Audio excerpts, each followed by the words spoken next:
It can happen to you. It can happen to your daughter. It can happen to a perfectly healthy individual. Up until I had my thyroid removed, I didn't even go to the doctor. I had never had surgery. I was a picture of health. My name is Angie, and I'm a sepsis survivor. About 5 years ago, I had half of my thyroid removed, and a week after the surgery, I was readmitted through the ER.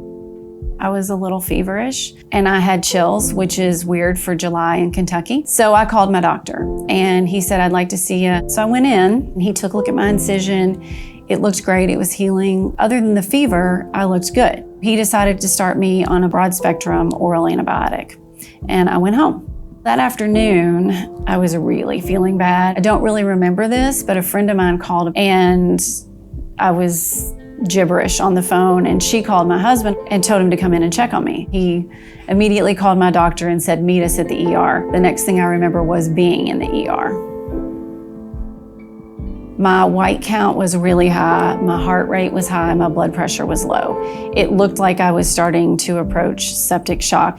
They took me back for an MRI and found an infected clot in my inferior jugular that was causing the sepsis. So then they started IV vancomycin immediately and another broad spectrum antibiotic and admitted me.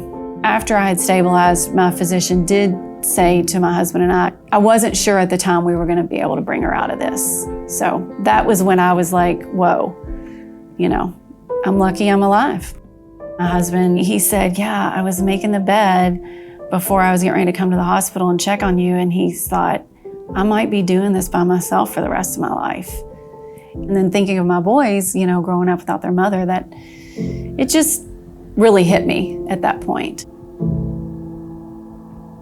It is kind of a classic story of you never think it can happen to you. Until I had it, I thought of sepsis with elderly patients and immunocompromised patients, but that's just not true. And I can't emphasize enough how much minutes matter. Time is of the essence when it comes to sepsis, and minutes matter.